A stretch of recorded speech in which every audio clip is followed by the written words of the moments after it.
Assalamualaikum warahmatullahi wabarakatuh. Nama saya Muhammad Nurullah Ridwan, nombor matrik 070571. Seperti yang kita tahu, tajuk kita adalah mengapa anda dipilih menghuni bumi.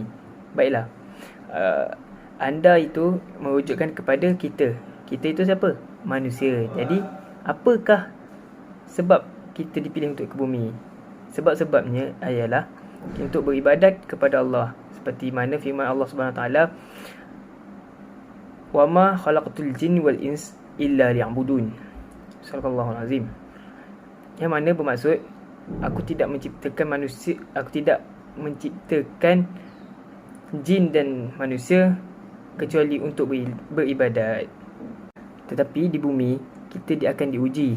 Jadi ujian itulah yang akan dilihat oleh Allah ataupun dinilai untuk sama ada diletakkan di syurga ataupun di neraka pada akhirat kelak.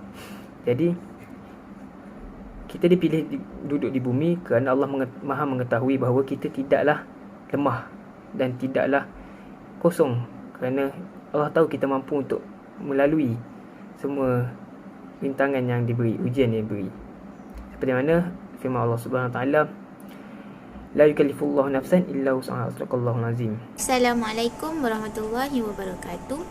Nama diberi Syarina Idora, nombor matrik 070382. Okey, kenapa kita kena percaya kepada Tuhan? Sebab Dia yang menciptakan kita. Allah yang menciptakan kita. Dia yang menciptakan siang dan malam. Dia yang menciptakan haiwan, tumbuhan, dan Dia yang maha berkuasa kat sini kan. Okey. Macam dalam 2 kalimah syahadah, aku bersaksi bahawa tiada Tuhan yang disembah melainkan Allah, dan aku nak saksi bahawa Nabi Muhammad itu pesuruh Allah. Jadinya kalau kita pegang ayat tu, kita tak akan terpesong. Macam tu. Kesan kita tak pegang ayat tu, contohnya kita akan terikut dengan ajaran sesat. Kita tak percaya yang Allah tu maha berkuasa. Macam tu lah. Seterusnya, supaya kita ada tempat untuk bersandar. Kalau kita sedih, kita rasa down dengan apa yang kita rasa, macam tu lah. Kita ada tempat. Kita pergi ambil wudu, kita buat solat, kita cubalah dekatkan diri dengan Allah. Islam tu indah, jadinya dekatkanlah diri dengan Allah. Macam tu lah. Okay, terima kasih. Bismillahirrahmanirrahim. Assalamualaikum warahmatullahi wabarakatuh. Saya Mawadah binti Ahmad Fuad, nombor matrik 070450. Hari ini saya akan membentangkan jawapan berdasarkan soalan mengapa kita perlu percaya kepada Tuhan dan berpegang pada agama untuk kecemerlangan hidup. Baiklah. Pertama sekali, apabila kita percaya kepada Tuhan kita, iaitu Allah Subhanahu Wa Taala, kita dapat meyakini bahawa Allah Maha mengatur seluruh kehidupan dan berkuasa atas segala urusan. Dengan ini dapat menjadikan kita sebagai manusia yang lebih kuat. Contohnya, apabila kita belajar di universiti, berbagai masalah yang mungkin kita akan hadapi, contohnya masalah kewangan, masalah dengan ahli keluarga, yang mungkin menyebabkan kita berasa tertekan dan sedih. Tetapi bila kita percaya kepada Allah, insya-Allah kita akan menjadi lebih kuat dan sabar untuk menghadapi ujian tersebut. Allah berfirman dalam surah Al-Baqarah, "A'udzubillahi minasyaitonirrajim, innallaha ma'as-sabirin." Yang bermaksud semuanya Allah bersama dengan orang yang sabar. Seterusnya, Allah Maha mengetahui keperluan dan larangan yang perlu untuk setiap makhluk ciptaannya. Dengan ini, dengan meyakini perkara tersebut, kita akan menjauhi perkara yang dilarang dalam agama yang boleh menyebabkan mudarat kepada diri kita dan orang lain. Contohnya seperti zina. Masyarakat Malaysia, terutama yang beragama Islam pada hari ini, sangat terdedah dengan zina. Walaupun dalam Al-Quran sendiri Allah telah berfirman, "A'udzubillahi minasyaitonirrajim, wala taqrabuz zina," yang bermaksud dan janganlah kamu dekati zina. Tetapi masih pada hari ini masih ramai umat Islam yang melakukan zina. Apabila berzina, ia akan menyebabkan orang yang telah melakukan zina itu mungkin akan mengalami masalah kemurungan dan akhirnya bunuh diri. Dan bagi pihak ahli keluarga pula, mereka mungkin akan menanggung malu terhadap anak mereka yang telah melakukan zina. Jadi, kita sebagai manusia perlulah percaya pada Allah dan berpegang pada agama supaya kita dapat mencapai kecemerlangan hidup di dunia dan di akhirat, insya-Allah. Wallahu a'lam. Nama Muhammad Najmi Hazim, nombor metrik 070244, kita telah mengetahui dan menyedari bahawasanya alam selepas kematian itu benar-benar wujud. Contohnya alam barzakh, mahsyar dan seterusnya kiamat. Di alam barzakh kita akan diuji dengan persoalan daripada munkar dan nakir. Adakah kita berjaya menjawabnya dengan lancar? Adakah kubur kita gelap, kelam? Adakah Quran akan menemani kita di dalam sana? Semua itu bergantung dengan amalan yang kita kerjakan di dunia. Dalil kewujudan alam barzakh, wa min waraihim barzahun ila yaumi yub'asun. Di hadapan mereka ada alam barzakh yang mereka tinggal hingga hari kebangkitan. Seterusnya mahsyar. Setiap umat manusia daripada umat Nabi Adam hingga Nabi Muhammad akan dihimpunkan di padang mahsyar. Buku amalan kita akan ditimbang di mizan.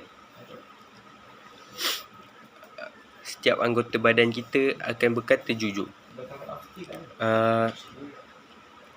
Di sini tempat penentu syurga dan neraka kita. Jika kita menginginkan syurga, kita perlu melaksanakan setiap suruhan Allah dan meninggalkan setiap larangannya. Bismillahirrahmanirrahim. Assalamualaikum warahmatullahi taala wabarakatuh. Nama diberi Muhammad Haris bin Azlan. Nombor metrik 070516. Apa yang saya akan bentangkan tentang kehidupan selepas kematian. Apa yang kita tahu kehidupan selepas kematian, ya, selepas manusia dibangkitkan, selepasnya timbangan amalan-amalan, adanya dua tempat hala tuju, iaitu di neraka dan di syurga. Apa yang kita tahu, di syurga adalah tempat balasan bagi orang yang buat kebaikan di atas muka bumi, manakala di neraka adalah tempat bagi orang-orang yang membuat kerosakan ataupun maksiat di atas muka bumi. Okey, saya akan bentangkan tentang poin mencari hidayah to be better, maksudnya untuk jadi lebih baik. Apa yang kita boleh tahu sekiranya kita tidak mahu untuk masuk ke dalam neraka. Okey, apa yang saya nak terangkan tentang hidayah ni adalah, hidayah adalah satu perkara yang paling besar pada manusia yang boleh membawa kepada keselamatan dan kebaikan di dunia dan di akhirat. Okey, saya petik daripada ayat Al-Quran surah Al-Kahfi ayat 17. A'udzubillahi minasyaitonirrajim. Man yahdillahu fahuwal muhtad wa man yudlil falan tajida lahu waliyyan mursyida. Sadaqallahul azim. Maksudnya barang siapa yang menginginkan petunjuk daripada Allah Subhanahu Wa Taala, maka Allah akan memberikan kepadanya kebaikan di dunia dan di akhirat. Dan barang siapa yang disesatkan oleh Allah, maka mereka tidak akan mendapat penolong daripada sesiapa pun. Okey, apa yang kita lihat secara zahir, kita akan solat 5 waktu sehari semalam. Dan Allah memerintahkan kita dalam setiap solat untuk membaca surah Al-Fatihah. Dan dalam surah Al-Fatihah itu pada ayat ke-6, iaitu a'udzubillahi minasyaitonirrajim, ihdinas siratal mustaqim. Maksud dia, tunjukkanlah kami jalan yang lurus. Maksudnya di dalam setiap solat tu kita dah minta kepada Allah untuk memohon kepada jalan yang lurus, agar kita sentiasa berada dalam jalan yang benar di dalam muka bumi ini. Okey, itu sekian daripada saya. Wallahu a'lam. Assalamualaikum warahmatullahi wabarakatuh. Saya di sini ingin menyimpulkan segala perkara yang telah dibentangkan oleh sahabat-sahabat saya. Jadi, jika kita ingin menjadi seorang yang berjaya, kita perlulah menjadikan Al-Quran itu sebagai panduan utama kita. Kerana sebagai umat Islam, kita wajib memahami dan mendalami Al-Quran dengan penuh teliti.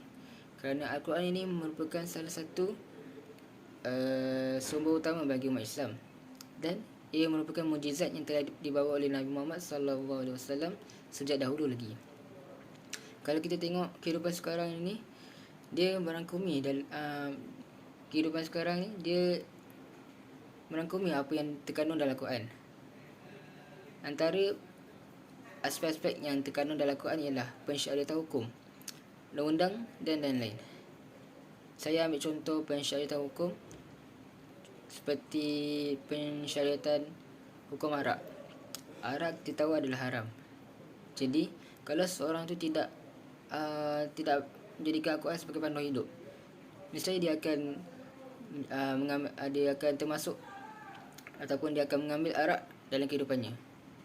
Jadi kita sebagai umat Islam perlulah menjadikan Al-Quran sebagai rujukan supaya kita tidak terjerumus atau terlibat dengan perkara-perkara arak ini. Kalau kita berpegang teguh dengan Al-Quran, nescaya kita akan berjaya di dunia dan di akhirat. Kesimpulannya daripada saya, kita sebagai manusia yang terpilih menjadi khalifah di muka bumi ini perlulah memelihara dan menjaga diri daripada segala perkara yang boleh membinasakan diri, yang boleh merosakkan diri di atas muka bumi ini. Daripada semasa saya sekolah menengah, saya pernah belajar satu ayat ini, iaitu janganlah kamu mencampakkan diri kamu dalam lembah kebinasaan. Maksudnya kalau kita seorang yang amalkan Al-Quran, yang ikut Al-Quran, yang faham tentang isi Al-Quran, InsyaAllah kita tidak akan termasuk dalam golongan-golongan yang seperti mengambil arak, berzina dan sebagainya. Sebab antara ciri-ciri orang yang berjaya ialah terhindar daripada melakukan maksiat. Oleh itu, sekian daripada Ana. Assalamualaikum warahmatullahi wabarakatuh.